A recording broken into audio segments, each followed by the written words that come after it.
अस्सलाम वालेकुम student last time हम लोगों ने डिफरेंट फॉर्म ऑफ एनर्जी जो है वो डिस्कस किए थे। उसके बाद बेटा हमने इंटर कन्वर्जन ऑफ एनर्जी को डिस्कस किया।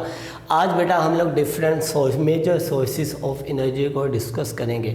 हमने last time forms of energy discuss की और फिर हमने उनके सोर्सेज भी डिस्कस किए। अब बेटा जो उनके सोर्सेज से अब उनके सोर्सेज की बात करने लगे हैं कि वो हम लोग कैसे जो सोर्सेज ऑफ एनर्जीज हैं वो गेन करते हैं।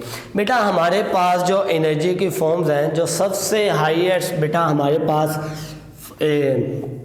एनर्जी प्रोड्यूस करवाने वाले बेटा थिंग्स हैं, वो एक तो सन है बेटा, एक बेटा हमारे पास वाटर और बेटा हमारे पास थर्ड है विंड। सन, वाटर एंड बेटा क्या है हमारे पास विंड। अब बेटा हमारे पास देखिएगा होता क्या है, यहाँ पे जितनी भी टोटल एनर्जी है बेटा 80% ऑफ एनर्जी हमारे पास बेटा वो किस पे कंसिस्ट होती है, इन तीन चीज़ों के ऊपर कंसिस्ट होती है। 20% जो सोर्सेज अदर है वो आज हम लोगों ने डिस्कस करनी है कि जो ऑलमोस्ट जो नेक्स्ट 20% सोर्सेज हैं वो कौन कौन से सोर्सेज हो सकते हैं। अब बेटा देखिएगा इन दोनों के अलावा भी हमारे पास जो 80% के अंदर सबसे ज़्यादा परसेंटेज ऑफ मटेरियल पाई जाती है, वो किसकी पाई जाती है बेटा, वो सन की पाई जाती है। Mean sun is a major source of energy, जिसके थ्रू क्या किया जाता है, सबसे ज़्यादा एनर्जी बेटा प्रोड्यूस करवाई जाती है। और 80% के अंदर भी बेटा सबसे ज़्यादा सन पाया जाता है। उसके बाद हमारे पास in both water and wind की क्या आती है, परसेंटेज आती है। बेटा डिस्कस हमने वो करना है जो ऊपर वाले 20% हैं। फॉर एग्जाम्पल ये कौन से सोर्सेज ऑफ एनर्जी हैं, आज हम लोग इनके डिस्कशंस करने लगे हैं। क्लियर है। अब बेटा ये देखिएगा सन के साथ हमारे पास वाटर और विंड, ये दोनों क्या कहते हैं, डायरेक्टली या इनडायरेक्टली कनेक्टेड होते हैं। डायरेक्टली या बेटा हमारे पास इनडायरेक्टली क्या होते हैं, ये कनेक्टेड हुआ करते हैं। ठीक है कि हमारे पास जिस समय सन आता है, थर्मल एनर्जी हमने लास्ट में इंटर कन्वर्जन ऑफ एनर्जी को डिस्कस किया था।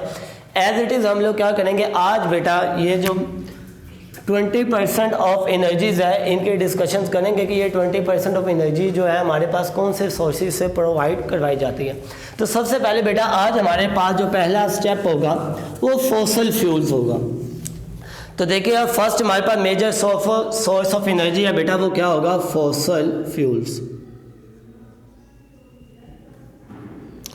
बेटा फॉसिल फ्यूल्स। अब बेटा ये फॉसिल फ्यूल्स की बात करते हैं। फॉसिल फ्यूल्स में हमारे पास बेटा होता ही क्या है, बेटा हमारे पास फॉसिल फ्यूल में आ जाते हैं जितनी भी वो चीज़ें हैं बेटा जो ज़मीन से निकाली जाती हैं, मदनियात वगैरह, मिनरल्स वगैरह, वो सारी के सारी क्या होती हैं बेटा फॉसिल फ्यूल्स में आ जाती हैं। हमारे पास आ जाते हैं बेटा यहाँ पर कोल, नेचुरल गैस बेटा, हमारे पास बेटा ऑयल आ जाए बेटा, ये सारे हमारे पास क्या है, ये सारे के सारे हमारे पास फॉसिल फ्यूल्स हैं।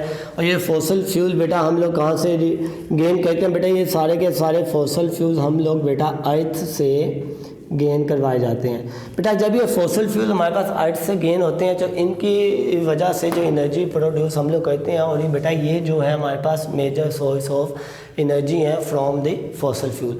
अब बेटा हमारे पास होता क्या है कि हमारे पास जो एनर्जी है कार्बन हाइड्रोकार्बन्स के ऊपर कंसिस्ट होती है बेटा।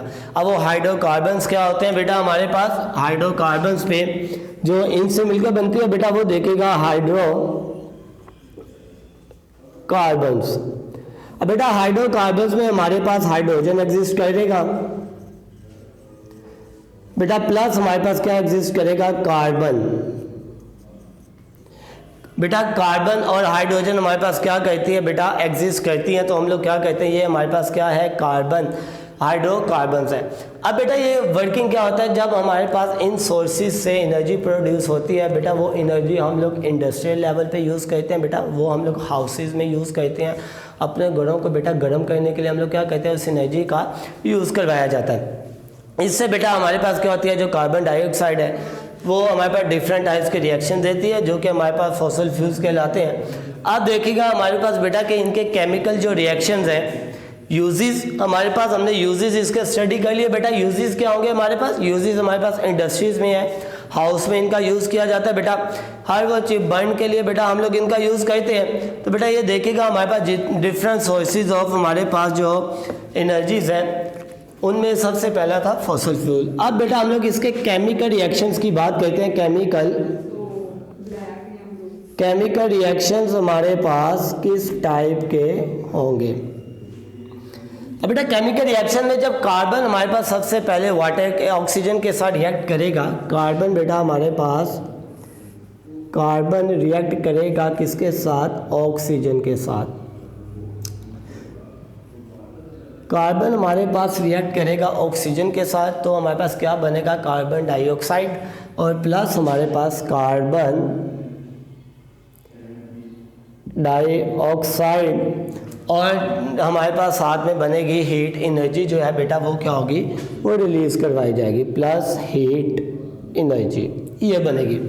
ये बेटा हमारे पास जब कार्बन जो है उसको बर्न किया जाता है, हमें पता है एयर के अंदर ऑक्सीजन एग्जिस्ट करती है, तो कार्बन और ऑक्सीजन मिलकर क्या प्रोवाइड करवाते हैं हमारे पास बेटा, वो हमारे पास एग्जिस्ट करवाते हैं कार्बन डाइऑक्साइड। इससे बेटा हमारे पास क्या होगा, हाइड्रोकार्बन। अब सेकेंड रिएक्शन बेटा ये था फर्स्ट रिएक्शन। अब सेकेंड रिएक्शन में क्या होता है हमारे पास, हाइड्रोकार्बन। अब जब हाइड्रोकार्बन जो है जिसमें हाइड्रोजन भी एग्जिस्ट कर रही है बेटा और कार्बन भी एग्जिस्ट कर रही है, वो जो ऑक्सीजन के साथ रिएक्ट करेंगे बेटा, जब ऑक्सीजन के साथ इनका रिएक्शन होगा देन वो क्या प्रोवाइड करेंगे बेटा, देन वो हमें कार्बन डाइऑक्साइड प्रोवाइड करेंगे और साथ में बेटा क्या प्रोवाइड करेंगे, कार्बन डाइऑक्साइड बेटा, प्लस वो वाटर प्रोवाइड करेंगे और प्लस हमारे पास वो क्या प्रोवाइड करेंगे बेटा, हीट एनर्जी को प्रोवाइड करवाया जाएगा। सो बेटा ये हमारे पास इनके केमिकल रिएक्शंस होते हैं। दोबारा सुन लीजिएगा बेटा, हमारे पास जो मेजर सोर्स ऑफ एनर्जी है वो हमारे पास है सन, वाटर एंड बेटा हमारे पास विंड। जो एनर्जी की ज़्यादा परसेंटेज है बेटा, फॉर एग्जाम्पल ऑलमोस्ट 80% बेटा वो इन तीन चीज़ों पर कंसिस्ट होती है, और 80 में भी सबसे ज़्यादा परसेंटेज हमारे पास सन की होती है। फिर बेटा फॉसिल फ्यूल्स क्या होते हैं, वो मिनरल जो कि हम लोग अर्थ से बेटा निकालते हैं, वो कोल है, गैस है, ऑयल है, etc। तो ये बेटा हमारे पास क्या होते हैं, फॉसिल फ्यूल। जब इनको बर्न करवाया जाता है बेटा, जो एनर्जी प्रोवाइड होती है वो हमारे पास सोर्स ऑफ एनर्जी का एक बेहतरीन ज़रिया कहलाएगी। तो बेटा हमारे पास क्या होते हैं, हाइड्रोकार्बन बेटा हाइड्रोजन प्लस कार्बन, हाइड्रोजन और कार्बन बेटा जिस इनसे जो एनर्जी प्रोवाइड होती है हम लोग क्या कहते हैं, हाउस में इनका यूज़ करवाया जाता है। घरों में कैसे यूज़ करते हैं, या हमारे पास घरों एक होम्स को बेटा वार्म करने के लिए कैसे यूज़ किया जाता है, या इंडस्ट्री लेवल पे यूज़ करते हैं। फिर बेटा केमिकल रिएक्शन। अब बेटा हम लोग बात करते हैं कि रीन्यूएबल रिसोर्सेज क्या होते हैं और नॉन रीन्यूएबल रिसोर्सेज हमारे पास क्या होते हैं। सो देखिएगा हमारे पास बेटा रीन्यूएबल हमारे पास जो रिसोर्सेज हैं हमारे पास ये क्या होते हैं बेटा, फॉसिल फ्यूल हमारे पास रीन्यूएबल, नॉन रीन्यूएबल सोर्सेज हैं। नॉन रीन्यूएबल बेटा हमारे पास क्या है, सोर्सेज हैं।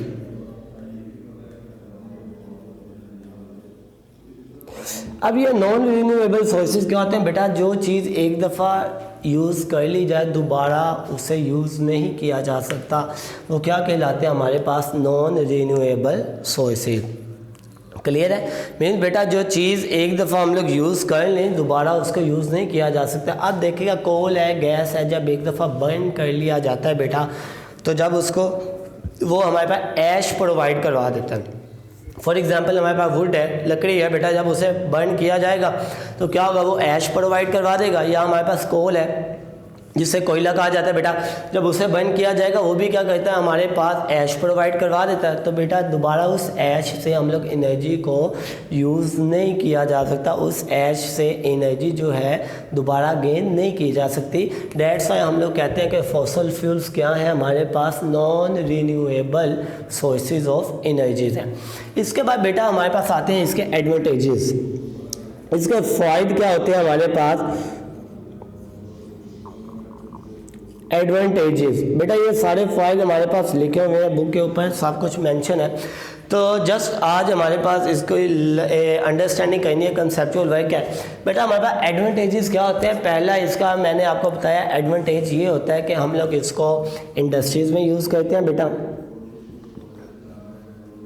इंडस्ट्रीज़ में क्या किया जाता है, इनका यूज़ किया जाता है। उसके बाद बेटा हम लोग क्या करते हैं, अपने होम्स को, घरों को बेटा वार्म करने के लिए, हीट अप करने के लिए क्या किया जाता है बेटा, इसका होम्स में यूज़ किया जाता है।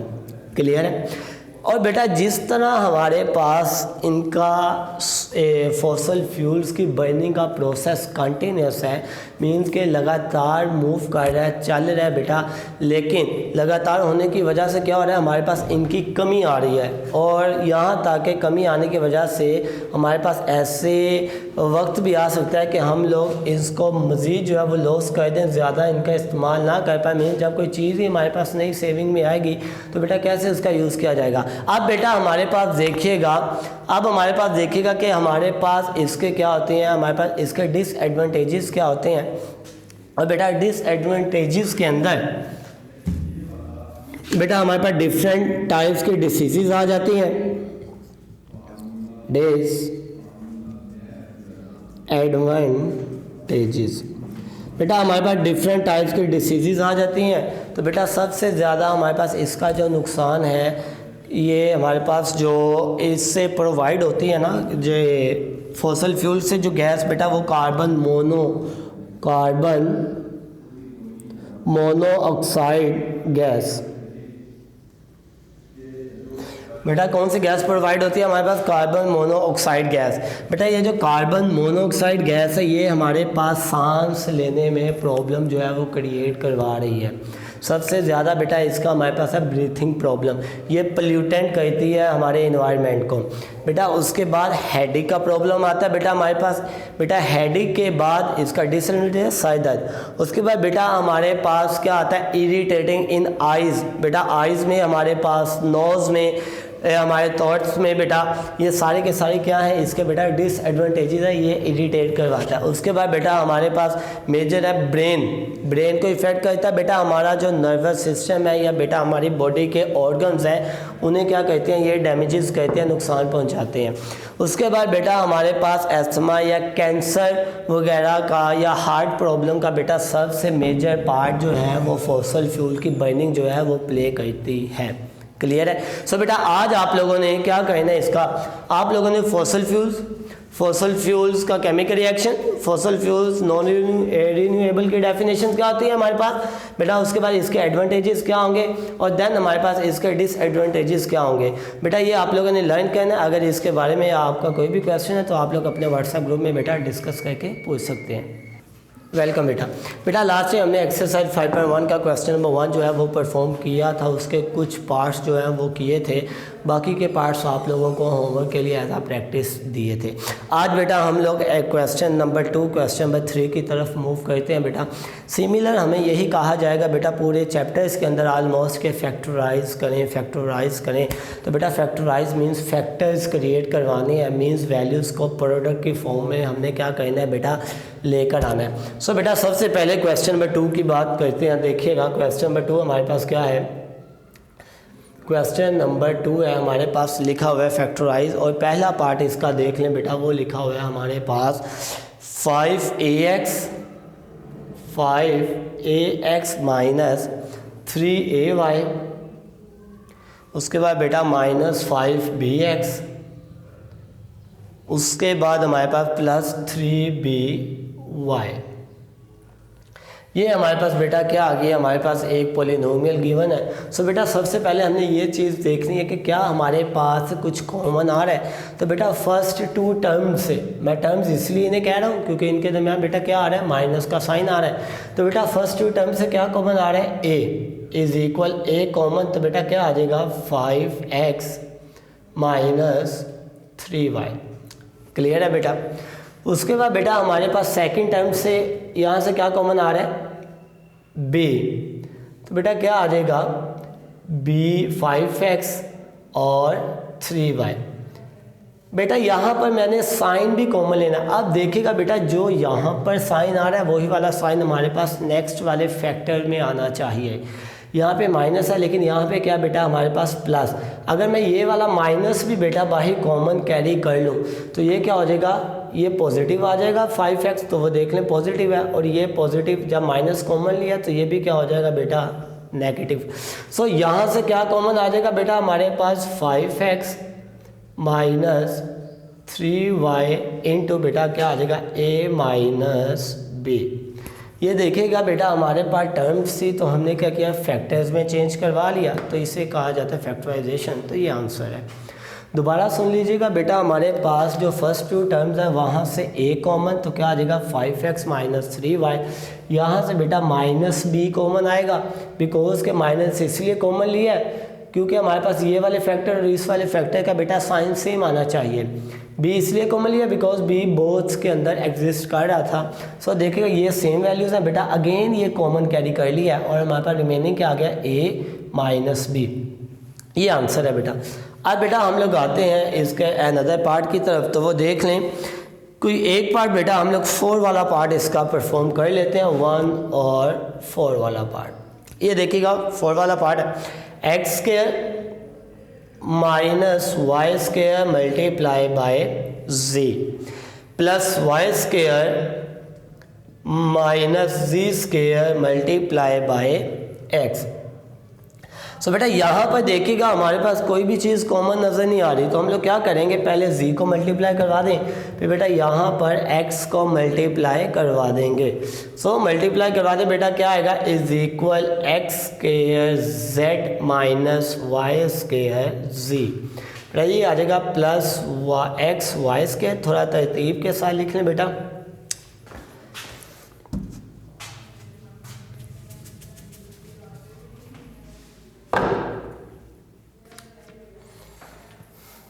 तो बेटा ये आ जाएगा हमारे पास y square x y square minus x z का स्क्वायर। अब बेटा हमने सेम वैल्यूज़ को कंबाइन करवाना है कि वो ऐसे कंबाइन करवाया जाए कि हमारे पास आंसर जो है वो क्या आ जाए, सेम आ जाए। अब बेटा यहाँ से देखिएगा अगर मैं ये वाली वैल्यूज़ अगर बेटा चले यहाँ पर हम लोग क्या करेंगे सेम वैल्यूज़ को बेटा कंबाइन करवाया जाएगा। अब वो कंबाइन देख लें कैसे करवाना है बेटा, एक y वाली वैल्यूज़ को कंबाइन करवा लें और z वाली वैल्यूज़ को बेटा x वाली को कंबाइन, एक ये वैल्यू x के है बेटा z और इसके साथ माइनस एक्स जेड का स्क्वायर। बेटा ये आ जाएगा माइनस वाई स्क्वायर z और ये आ जाएगा प्लस एक्स वाई का बेटा क्या आ जाएगा स्क्वायर। क्लियर है बेटा। अब देखिएगा फर्स्ट टू टर्म से क्या कॉमन आ रहा है बेटा x कॉमन और साथ में बेटा क्या कॉमन आएगा z, तो क्या आ जाएगा हमारे पास x माइनस z। फिर बेटा हमारे पास माइनस वाई स्क्वायर कॉमन, ठीक है बेटा, बल्कि इसको थोड़ा अरेंज कर लें, पॉजिटिव वाली बाद में लिख लें बेटा वैल्यूज़ और नेगेटिव वाली बाद में वैल्यूज़ लिख लें, बिकॉज के बाद में अरेंज करना पड़ेगा। आप लोग पहले इसे अगर अरेंज कर लेंगे तो ये ज़्यादा सूटेबल आ जाएगा। ठीक है ये आ गया बेटा। यहाँ से अब क्या कॉमन आ रहा है प्लस वाई का स्क्वायर, ये आ जाएगा एक्स माइनस जेड। क्लियर है बेटा। अब यहाँ से क्या कॉमन आ रहा है बेटा x माइनस जी कॉमन, तो x माइनस जी को कॉमन कैरी कर लें, ये आ जाएगा हमारे पास एक्स जी प्लस वाई का स्क्वायर। क्लियर है बेटा। ये हमारे पास क्या है इसका आंसर है। दोबारा देख लें, पहले बेटा z को मल्टीप्लाई करेंगे, यहाँ पर बेटा x को मल्टीप्लाई करेंगे, फिर ये x स्क्वायर जी और x z square combine, x y square minus Y square z combine. बेटा यहाँ से एक्स जी कॉमन क्या आ जाएगा एक्स माइनस जी, यहाँ से वाई स्क्वायर कॉमन क्या आ जाएगा एक्स माइनस जी, तो बेटा एक्स माइनस जी कॉमन आएगा तो X Z plus Y square as it is. Clear है बेटा। अब बेटा हम लोग आते हैं क्वेश्चन नंबर 3 की तरफ, और क्वेश्चन नंबर 3 में बेटा हमें फार्मूलाज दिए गए हैं। फार्मूलाज हमने क्या करने हैं बेटा वो क्लोज करने हैं। सो क्वेश्चन नंबर 3 देखिएगा बेटा, फार्मूलाज क्या होंगे, हमें दिया होगा a का square plus 2ab plus b का स्क्वायर, ये फार्मूला गिवन होगा बेटा, इसको हमने क्लोज करना है a plus b whole square में। क्लियर है? या बेटा हमारे पास आ जाएगा ए का square minus 2ab plus b का square is equal a minus b whole का स्क्वायर। लेफ्ट हैंड साइड बेटा हमें दी जाएगी, राइट हैंड साइड हमें क्लोज करना है, तो इसका पहला पार्ट देख लीजिएगा। तो बेटा पहला पार्ट है हमारे पास 144 ए का स्क्वायर, फिर बेटा हमारे पास प्लस 24a प्लस 1। तो बेटा देखिएगा यहाँ पर ये हमारे पास स्क्वायर है 12a होल का स्क्वायर, बेटा ये आ जाएगा हमारे पास प्लस 1 का स्क्वायर। फिर बेटा यहाँ पे प्लस है तो प्लस 2 फॉर्मूला का आ जाएगा, यहाँ पर फर्स्ट वाली वैल्यू बेटा मल्टीप्लाई बेटा सेकंड वाली वैल्यू। देखिएगा ए की जगह पर 12a आ गया और बी की जगह पर बेटा 1 आ गया, तो इसको क्लोज कर दें, क्या आ जाएगा a प्लस बेटा बी का होल स्क्वायर। ये बेटा हमारे पास क्या होगा, इसका आंसर आ जाएगा। क्लियर है? सिमिलर बेटा एक और पार्ट इसका परफॉर्म कर लेते हैं, बाकी के आप लोग खुद परफॉर्म कीजिएगा। सो बेटा इसका भी लास्ट वाला पार्ट देख लें, हमारे पास इसका लास्ट वाला पार्ट है बेटा, और इस पार्ट के बाद आप लोग रिमेनिंग जो है वो खुद परफॉर्म करेंगे। ये आ जाएगा 12x का स्क्वायर बेटा 12x का स्क्वायर माइनस 36x प्लस 27। तो बेटा यहाँ से देखेगा अगर कोई चीज़ कॉमन आ रही है तो 3 कॉमन आ रहा है, सबसे पहले कॉमन कैरी कर लें, तो क्या आ जाएगा हमारे पास 4x का स्क्वायर माइनस 12x प्लस 9। तो बेटा यहाँ पर अब ये फॉर्मूला क्लोज होगा, तो देखिएगा ये आ जाएगा 2x का स्क्वायर माइनस 2x, और बेटा यहाँ पर 3 प्लस 3 का स्क्वायर। ये 9 का बेटा 3 का स्क्वायर है, ये 2x का होल स्क्वायर है, और माइनस 2 फॉर्मूला का a मल्टीप्लाई b। तो बेटा यहाँ पर फॉर्मूला क्लोज आ जाएगा, वो आ जाएगा 2x माइनस है तो बेटा माइनस 3 होल का स्क्वायर। क्लियर है? सो बेटा ये था हमारे पास question number 2 and question number 2 का बेटा फर्स्ट और 4 वाला पार्ट, क्वेश्चन नंबर 3 का फर्स्ट और 4 वाला पार्ट। बेटा जस्ट क्लोजिंग करनी है फॉर्मूलाज में और कुछ नहीं करना। अगर बेटा इसमें आप लोगों को प्रॉब्लम है तो आप लोग अपने व्हाट्सएप ग्रुप में मैसेज करके बेटा अपनी प्रॉब्लम जो है वो क्लियर कर सकते हैं। अगर बेटा आप को अगेन रिपीट करना प्रॉब्लम आए तो ज़रूर पूछिएगा, और बेटा रिमेनिंग जो पार्ट्स हैं वो आप लोग खुद जो हैं वो होमवर्क करेंगे। ओके बेटा, अल्लाह हाफिज़।